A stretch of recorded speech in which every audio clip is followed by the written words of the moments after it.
Dinaraanan ng kalesang sinasakyan ni Ibarra ang masayang puok ng Maynila. Ang lahat ng kanyang namamalas ay nakapagpapagunita ng maraming alaala, mga kalesa at karumatang paruot parito, mga taong may kanya-kanyang kasuotang Europeo, Chino at Pilipino, mga babaeng naglalako ng mga bungang kahoy, mga lalaking hubad na nagpapasan, restauran, at pati mga karitong hila ng mababagal na kalabaw.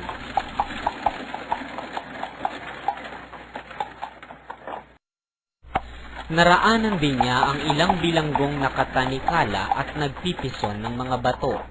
Naalala tuloy niya ang pangyayaring sumugat sa kanyang alaala noong siya'y 11 taong gulang pa lamang.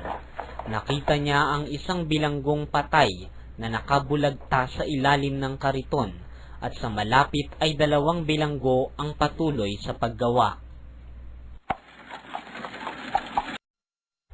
Pagdaan sa San Gabriel, nakita niya ang punong talisay na lalo pang naging bansot.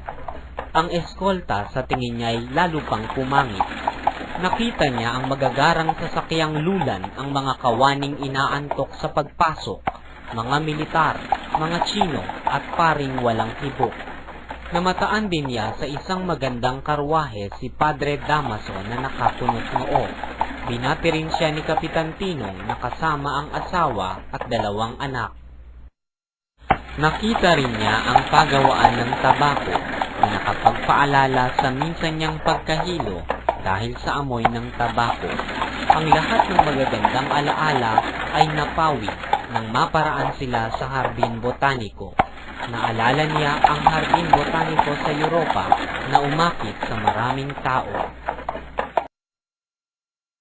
Tumingin si Ibarra sa malayo at nakita niya ang matandang Maynila na naliligid ng makakapal at nilulumot na pader. Napatingin din siya sa bagong bayan at naalala niya ang bilin ng kanyang gurong pari bago siya umalis ng Europa. Ang karunungan ay para sa tao. Ngunit huwag mong kalilimutang natatamo lamang ito ng mga may puso.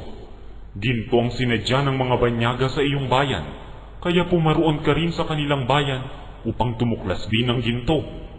Gayunman, unawain mong hindi lahat ng kumikinang ay ginto.